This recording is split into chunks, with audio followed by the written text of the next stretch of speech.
Okay, good evening, everybody. Just going to do a quick walkthrough here of the questions for the kinematic equations worksheet.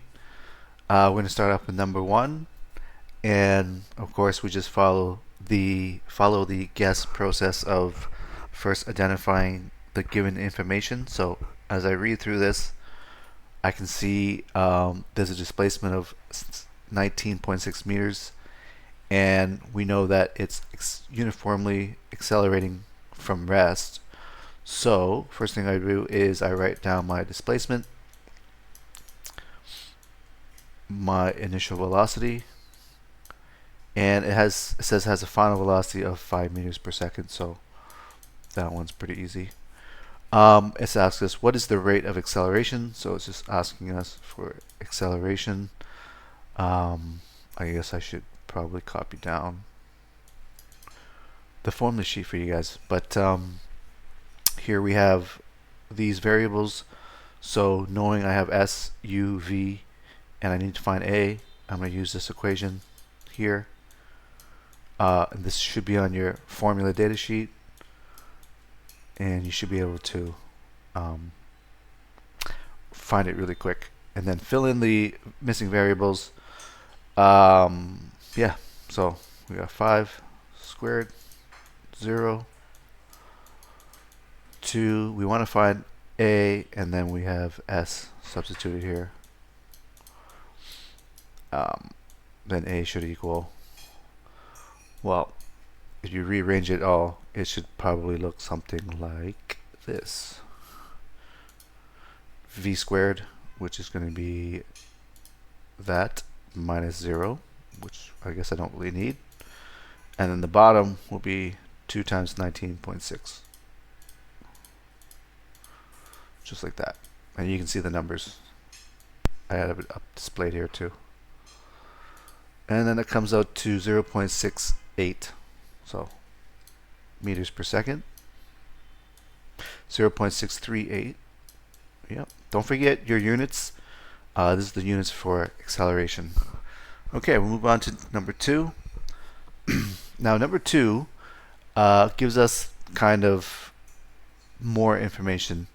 It's giving us a total time of 7 seconds. We know we start from rest. We accelerate again, uniform acceleration, and we reach a speed. So start from rest, u equals 0. We know we have acceleration. We don't know what it is yet. And then we have final velocity of 21 meters per second. And we have time of 7 seconds. Now, this tells us that the acceleration was for this situation. But the question asks us, what is the speed of the what is the speed of the object after 2 seconds? So that is what we want to find. But for a time that's only 2 seconds, not 7, it's the same situation. It means that it started from rest, so we know that. And we need, if we want to find v here, we need acceleration because it says there is an acceleration. So we can see those are the things we know, but we don't know acceleration yet. But if I go back to the first part where it tells me the whole motion, I can find acceleration from that. And so if I put that into my acceleration equation, which these variables tell me I should use, then what's going to happen is I can tell that my acceleration is going to be, I don't really need a calculator for this, 21 divided by 7 is 3 meters per second squared. So now what the question really wants me to find is this, and I can do that by, well, there's my variables. So from that, it's exactly the same as this equation actually, but just rearrange so that we find v.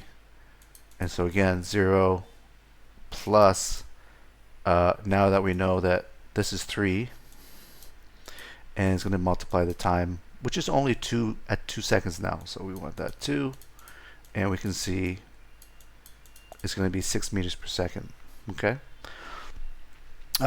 Moving on to number 3. This was a little tricky in that it gave us some extra information here. Okay, a bike ride accelerates uniformly, so we know there's acceleration in this question, and it tells us how much, 2 meters per second squared. And it says it does that for 10 seconds. Okay. We also know it starts from rest, so again, the beginning u is 0. And we want to calculate the distance traveled in the 4th second. So it says, a hint, between the times of the 3 seconds where it ends and where 4 seconds begins. So, or after 4 seconds of travel, I should say. So we want to find this, but it's the time. If we look at time as a distance, okay, because time and distance are related. If we start at one point and we go a certain distance in 4 seconds, right? If it's uniform motion or uniform acceleration, we know it will go a certain distance in 4 seconds. We also know it will go a certain distance in 3 seconds. I'll just label them like this. And so if we want to find how far it travels in the 4th second, which is between 3 and 4, we really want to find the distance it traveled in that 1 second between those two times. And that's really the time that we want, 3 to 4. Okay? So really, it's just subtracting this distance from this distance to find that difference. And so I'll just do it in green here to show you it's this part here. So I'll do the distance traveled as 4. What we know for this one, we know the time is going to be 4 seconds. And this one we know the time is going to be 3 seconds. But all these other things will be the same. It's just the time will change. So for this one, we have A, U, S, T, and knowing those variables, we would use this equation. Okay, and same for the other one for T3. So S3, it's the same variables except T is 3 seconds now. So it's going to be the same equation. Okay, then you should go through this same steps, identify what you know, write out the equation you're going to use, and then fill in the numbers. Okay, I know some of you are very good at this. You just don't have to write the equation, you think, and you're just writing the numbers. But let me tell you, you're going to make little mistakes along the way, and what happens if you mess up here, you're going to mess up the final answer, and you're going to lose a lot of marks. So just going to now substitute the so we've got these two part of the guess process, and we've chosen our equation based there on those variables that we are given, unknown, that we want to find. And now we're going to substitute the variables in here. So u is 0, so whatever this is going to be 0, plus half of a, and a is 2. And then time, in this case, is the first one. It's 4 seconds, so we're going to put 4 here and square it. Okay, now I can do that on the calculator, but it's much faster. I just go 4 squared is 16 times half of 2 is 1, so 16 times 1 is 16. Same here. This is 0 because u is 0. Again, I'll just substitute these in. And this time, the time is 3 seconds squared. And this I know is 9 times 1 is 9. There we go. And then we just solved it, and there is our guess process. Okay. We want to know the difference between those two. So the difference between 4 and 3 is 4 minus 9. So the difference between these two, the distance they travel between the 3rd and 4th seconds, is going to be those two minus each other, and we get 7 meters. Okay. This process, it's the same steps. Okay, I do this the same for any question. If I find, like in question 2, that I'm missing something, it's okay. I'll work that out, and then I'll put it back into that equation I came up with. Okay, looks like we have some transformers here. Octopus. Uh, sorry, that's Optimus Prime here. He decides to throw Megatron off the top of a building, throw him off. So that means he's going to start with a velocity here. And if he's throwing them off, so he's probably going to throw them downwards, okay? So we do have a downwards initial velocity. I'll write that. And I'll give myself a little direction arrow just so I know which way it is. Ew, I don't like directions like that. I do put a square brackets. Okay, and then because we're falling through the air, or he's falling through the air, acceleration is not given in the information, but it is known because when we have things falling, acceleration is always because of gravity, which is this value. And this is on your formula data sheet. So if you don't know or you forget, look on your formula sheet. And luckily for us, this is also down, so everything can stay positive. See, we don't have to change anything to negative. Okay, so Megatron hits the ground traveling at 32 meters per second, so that means its final velocity, and that's also down. Everything's down. How long does it take to hit the ground? Well, how long means the time, and we can see from this we would use this equation, but we'll just switch the t and the a. So t will equal v minus a, minus v divided by a. So we just switch these two. A is 9.8, and what we end up getting is 27 divided by 9.8. Now that one I can't do in my head, so I will just put it in the calculator, and it'll give me a number 2.76 seconds. I almost wrote the velocity. So just be careful what you're doing. Just double check time, seconds. How far does he fall? Okay, so you could use this time as part of the variables you know, but we already know these three and we didn't calculate them. So it's better to use numbers that you didn't calculate, because remember when you calculate you round it. So it's better to use the values that were given to you. So we want to find S this time, and we know U, A, V, so it's pretty easy to choose our equation from that.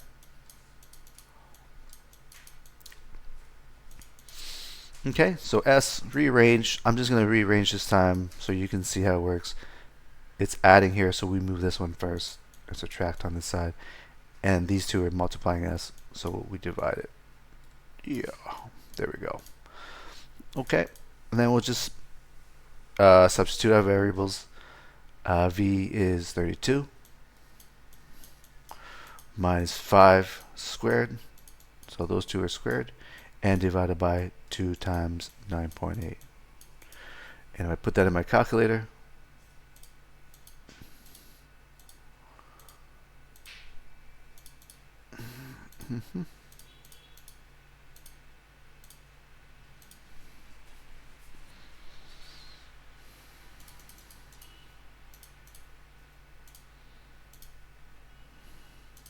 and I get this answer.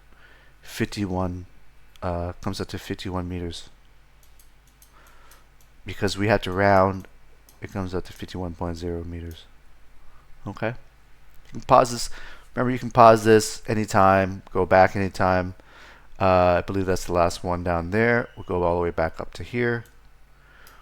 And we'll do this one. Okay, so Mario rolls a coin. I think this is Mario, the Super Mario Brothers. He rolls a coin up a slope. So we'll just do a slope like this. The coin's going to go up. Okay, so it says up slope at 2 meters per second. So we have initial velocity. That's not it. 2. And that's up.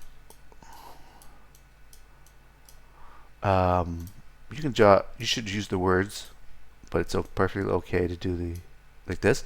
So I'm going to say my up is positive, and it travels 2.7 meters, comes to stop, and rolls back down.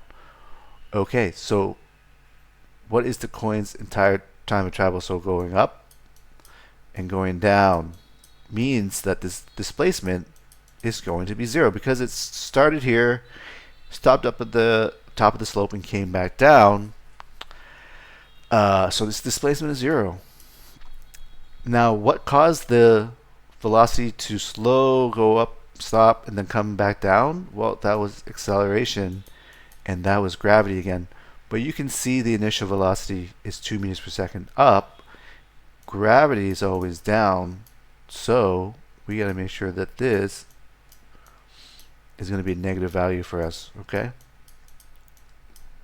Because the direction's down as opposed to that. What is it, the time? So you can see now we have variables that we know and what we want to find. And so from that, we're going to use this equation here that matches that, okay?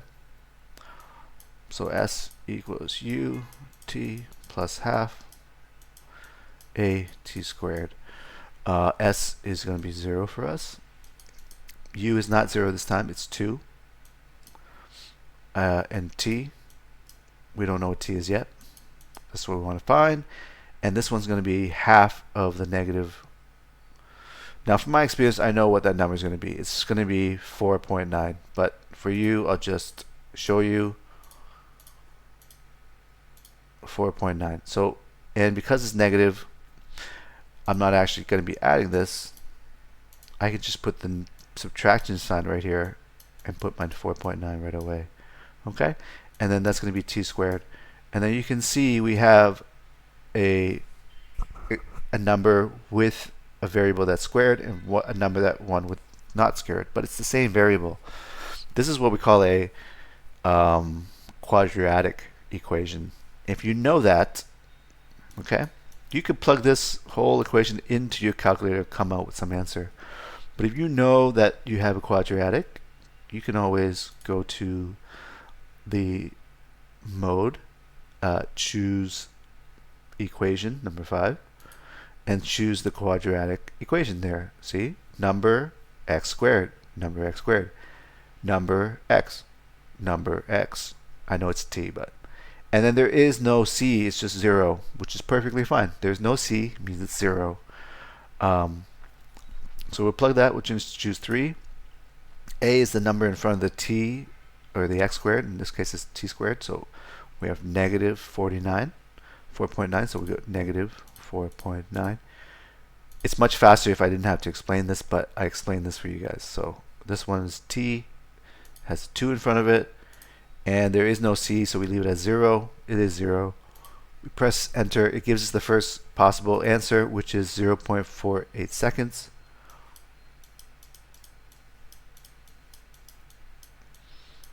Now this is when the displacement is 0 meters. So when it's at the bottom, goes to the top and comes back down, that's 0 displacement. But also it's 0 displacement at the beginning.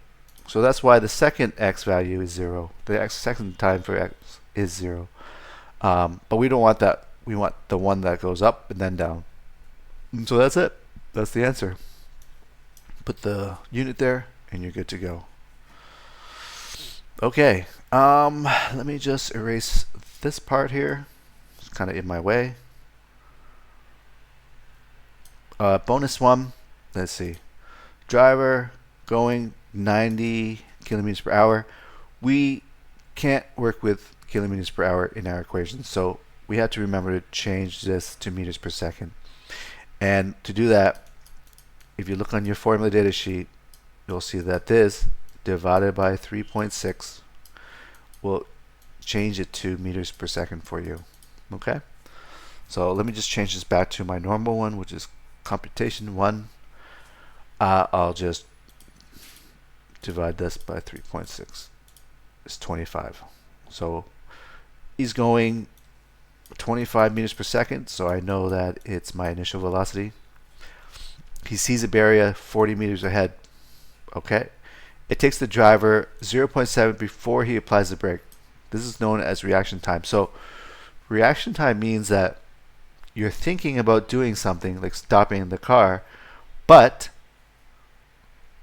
you haven't done it yet. You're just thinking about it. So whatever velocity you're going, you will do it. It will still be going that velocity during this time. So in that time, if you have velocity and you have time, well, you're going to go a distance. So during this reaction time, there will be a distance that it travels, okay? And then when he starts to brake, then that's when we have deceleration or acceleration in the negative direction, right? So let's put all the variables we know. We know he starts U is 25. We know that he has a maximum distance of 40 meters, okay? We don't know how far he goes yet, okay? Does he hit the barrier?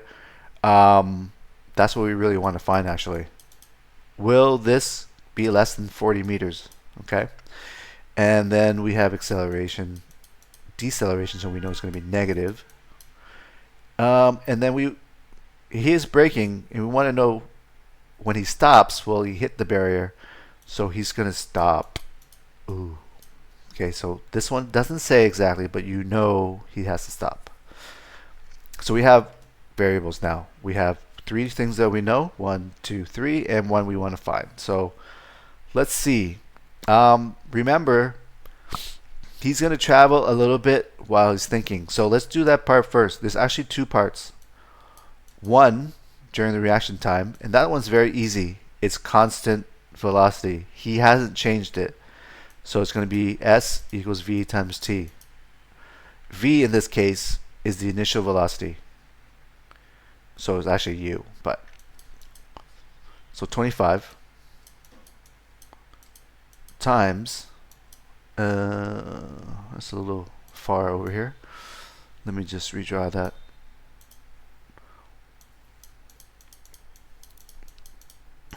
So it's 25, and then while he's reacting, thinking, this is how far he will travel.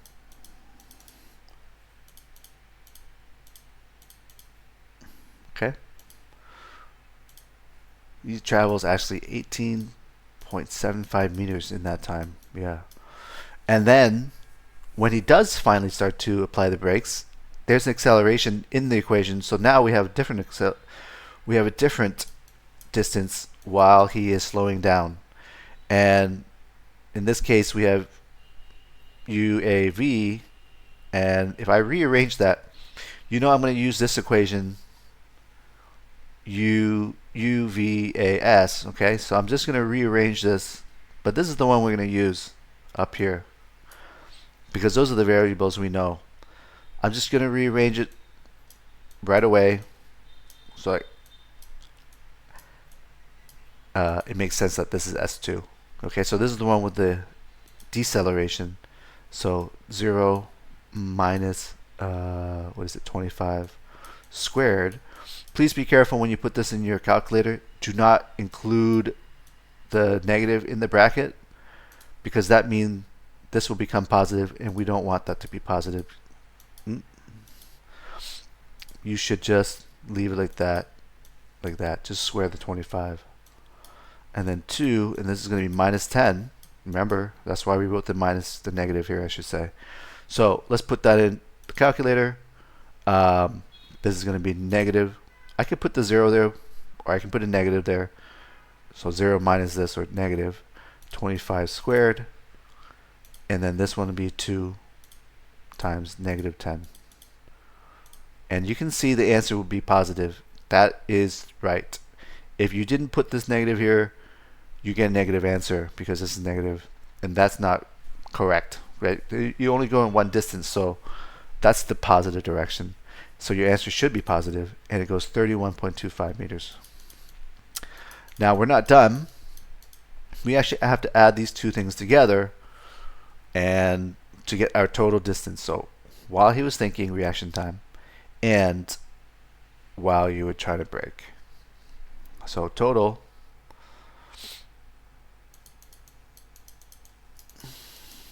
equals 18.75 plus 31.25. I'm going to add my 18.75, and it's going to be exactly 40, I believe. 50. It's 50. I guess my math is bad. So, the maximum is 40 meters. He goes 50. Does he hit the barrier? Yes, he does. Sorry. So we have an accident. Yay. Ooh, the answer is given for you right here. Great. While strolling on Planet X, an astronaut decides to throw a hammer and a feather upwards at 5 meters per second. They both return to the point of release in 3 seconds. Wow. What is the acceleration due to gravity on Planet X? Now, because there's no air, both the feather and the hammer travel or are affected by acceleration the same and have the same velocity, so that's why they return to the same point at the same time. Let's see what information we got. Upwards throws it up. So we have initial velocity. We have a time.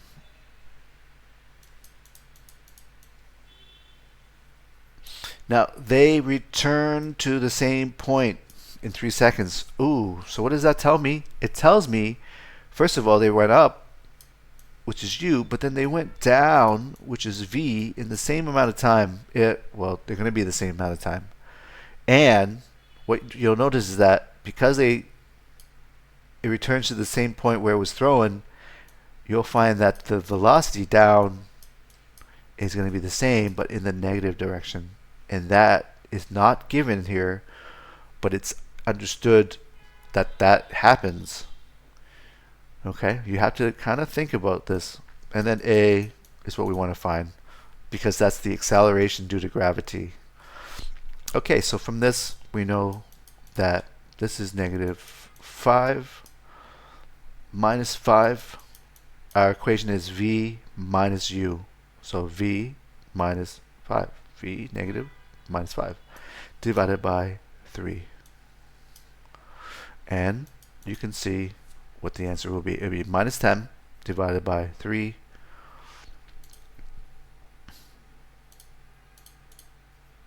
And that'll give us our answer of 3.33 negative. Which is good, which means that A is down. It's following the same direction as the final velocity, downwards. Okay, whoops, squared. Okay, the last of these questions, yay. Okay, Princess Toadstool, this person really likes Super Mario Brothers. She stands on the edge of a cliff that's 30 meters high. She throws Bowser upwards. Ooh. So this is 20 meters upwards. Be careful here. She's standing on a cliff, and she throws him up like this initially. If Bowser falls all the way to the bottom of the cliff, then this 30 is going to be very significant for us. She throws him upwards, so this is up. And once we see that's up, we're going to make that direction up as positive. If that is true, what happens is Bowser just started here, thrown up in the air, but he ends up here. He actually started here. Let me just get a different color here. He started here and he ended here. And according to the rules of displacement, the definition, it's where you started to where you finish. So really, the displacement is from here to here, not the top of wherever he starts to fall back down. So that is downwards, you can see. And it's 30 meters downwards. So that means our displacement is negative 30 meters because it's below where he started. And below where he started is 30 meters down. And of course, if he's in the air, there's other information that we know, which is A, and it's downwards, so it's going to be negative here too.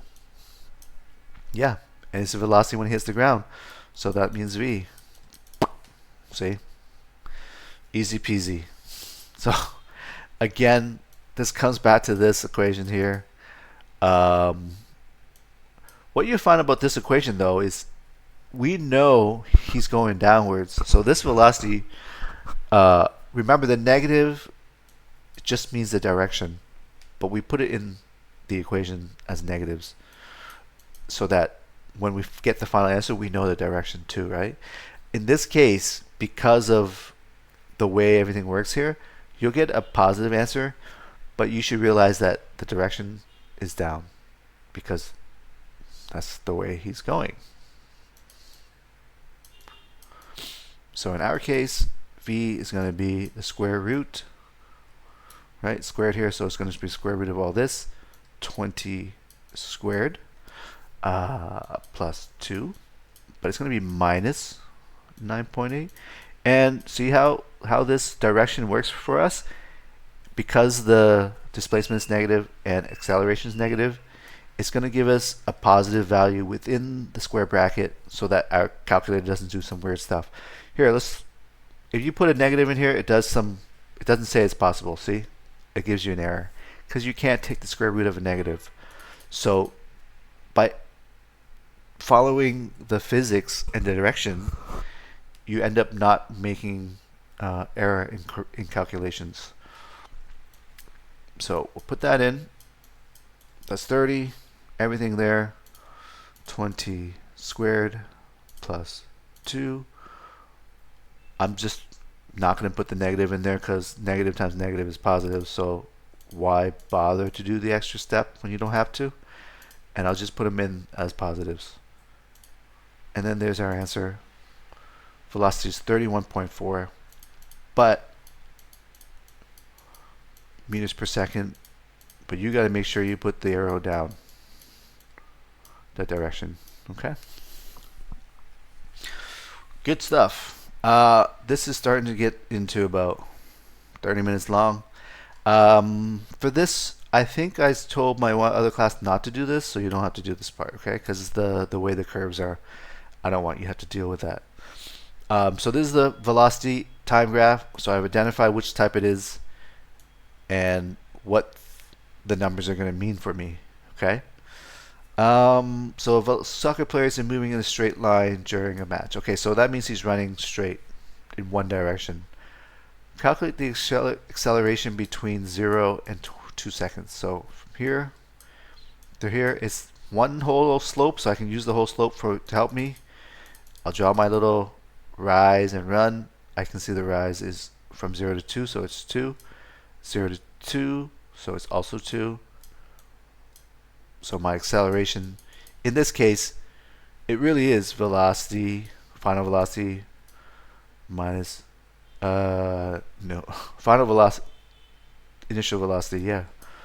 And then the time, final velocity is 2 minus 0 divided by 2, see? 1 meters per second squared. Or I could have just did my rise and run. It's the same thing. Rise over run. It still comes out the same. Okay? But that's essentially where they got this equation from, graphing like this. What is the instantaneous acceleration? Ooh, it just means that they want a specific at a specific time. So I did 8 seconds over right here. But you can see that dot is part of this whole slope. So you can choose which part of the slope. Any part of the slope you want to calculate. So I'm just going to randomly choose this point and that point. Why not? Doesn't really matter. Rise over run. So I can see I started at 6. I go down to 5, 4, 3. It's actually minus 3 here because I went from a higher number down to a lower number. So 3. And then the time is only 1 second. Very easy for me. Rise over run. -3 meters per second squared. Okay?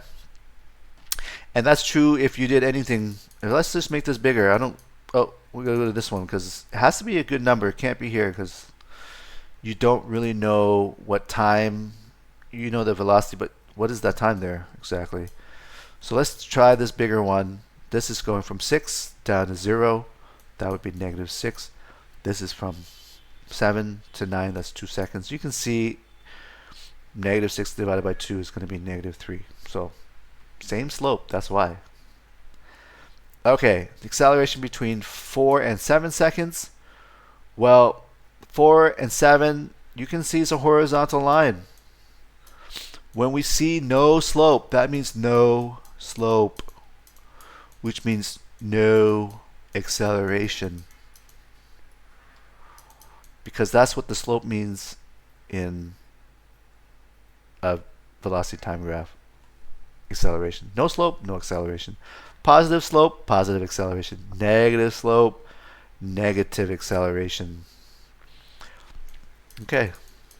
You can say why. There's no slope. You can calculate it too, but it'd just be a waste of time. So what is the acceleration at 9 seconds? Well, we can see 9 seconds is part of the same slope as 8. So it's the same acceleration. But you can say same as 8 seconds. So that you can show that you tell me that you understand what you're doing, okay? That's it.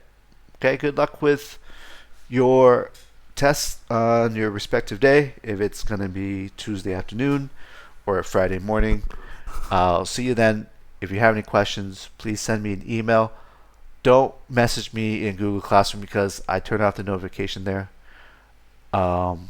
Just send me an email. How you do that is you go into Gmail, and you just type in my name, Colin, and then you'll see in the send to box, and then you'll see my name come up, and you choose that one, and you ask me the question. Okay, guys, good luck. I'll see you next week. Bye.